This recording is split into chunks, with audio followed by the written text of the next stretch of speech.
Viešoji įstaiga Politikos tyrimų ir analizės institutas kartu su Kėdainių rajono bei Brotnicos savivaldybėmis įgyvendino jaunimo veiklumą skatinantį projektą Demokratijos balsas. To paties pavadinimo forume buvo pristatyti projekto pasiekimai, veiklos bei iššūkiai, su kuriais susiduria demokratiškumo siekiantis jaunimas. Pagrindinė projekto idėja yra aktyvinti mokinių savivaldas Kėdainiuose. Kadangi iki šiol dirbant su jaunimu Kėdainiuose išgirdau problemą, kad mokinių savivaldos nėra aktyvios, kad jaunuoliai nesupranta, kokia yra paskirtis ir kokios yra funkcijos jų mokinių savivaldų. Tai šiuo projektu nusprendėm apmokyti jaunus žmonės, kurie dirba mokinių savivaldai ir asmenys, kurie kuruoja mokinių savivaldas mokyklose. Mokymai jau įvyko ir mokymai buvo įvairiomis temomis, tai nuo darbo mokinių savivaldoje iki projektų rašymo, tam, kad mokiniai turėdami idėją galėtų rasti finansavimą tą idėją įgyvendinti.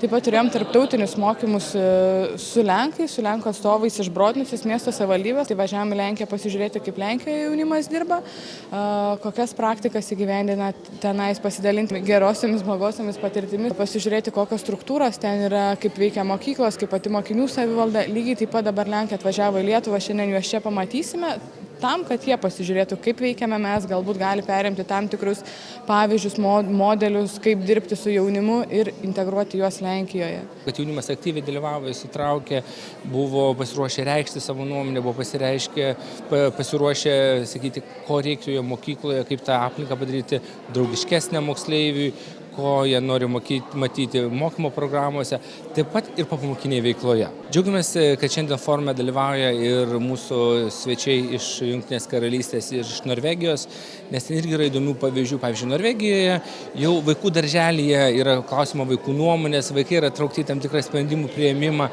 ir matome tai kaip gerąjį pavyzdį, kad tu visą laiką jauno žmogaus klausi jo nuomonės, jisai pripranta nuomonę reikšti, jis pripranta, kad jo nuomonė yra svarbi ir jis tada natūraliai dalyvauja visuomenės procesuose. Nes pas mus kartais būna taip, kad čia vaikas, tai jūs užaugs, tada jo nuomonė bus svarbi, o po to puolam ir aiškinam, kad jaunimas neaktyvus. Nes kada jaunas žmogus pripras, kad tarkim ir Kėdainiuose, kad jo klausia, kaip reiktų planuoti miestą, kokie renginiai turėtų būti. Ir jis tada matys save miesto vizijoje. Ir jis tada didesnė tikimybė, kad ir liks tą mieste, šeimą kurs, verslą kurs savo mieste. Šiandieninis jaunimas, aš galvoju, kūrybiškesnis negu mano kartos jaunimas. Pas juos galimybės yra irgi visai kitos. Jie prieina prie informacijos rautų tokių, apie kuriuos mes tik tai savo jaunystėje galėjom pasvajot. Internetas, televizijos su šimtais kanalų. Tai tos informacijos rautas, aš galvoju, duoda ir tą papildomą impulsą jauniems žmonėms būti kūrybiškiam. Jie lengviau gali atsirinkti, jie lengviau gali prisitaikyti tą žinią savo ir žinoma tada galutiniam rezultate tas kūrybiškumas išauga visiškai į kitą lygmenį. Aš ir tikiuosi iš jaunų žmonių, kada priimamės pas save į darbą, kad jie kaip tik ir įneš tos jaunatviškos energijos, tos naujų žinių, naujo požiūrio į viską. Ir į darbą, ir į gyvenimą, ir į kolegas. Ir dažniausiai tai pasiteisina. Dalis jaunų žmonių tikrai yra pilietiški ir patriotiški. Ir aš galvoju, kaip tik šiandien, kurie susirinkę čia, tai ta dalis ir yra tų pilietiškų, patriotiškų jaunų žmonių grupė, bet yra dėja ir žmonės jauni, kurie sako, Lietuvoje nieko gero, iš Lietuvos reikia kuo greičiau emigruoti, išvažiuoti į Angliją, į Airiją, į Norvegiją ir ten ieškoti laimės.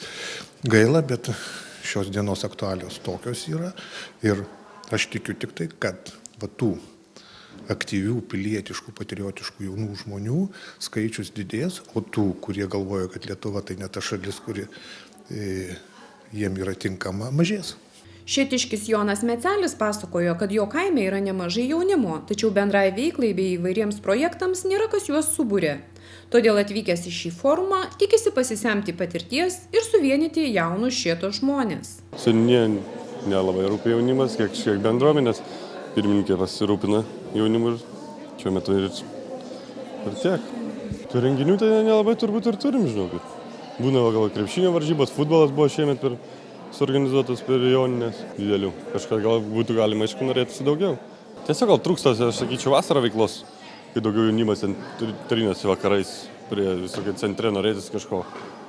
laisvalaikiu, tiesiog kažkokius tvarkyti tinklinį aikštelių, kažkokie trūksta gal užsiėmimo prie vandens telkinių, nieko neturim švaraus, visur šiukšlynė aplinkui. Man tai labiausiai rūpi vasarą. Šiaip turim naują krepšinį aikštelę, labai puiku, tikrai daug lankosi žmonių. Šiuo metu, žinokit, dar yra, mačiau, jaunimą susirenka nemažai kartais, bet skirstasi, jau, žinokit, ir užsienis visi bėga, daug kas pasiūlo, bet kas likė, tas likė, bet mažuma. Su darbais irgi sunku kaime, kas pas ūkininkus kiek padirba, tiek.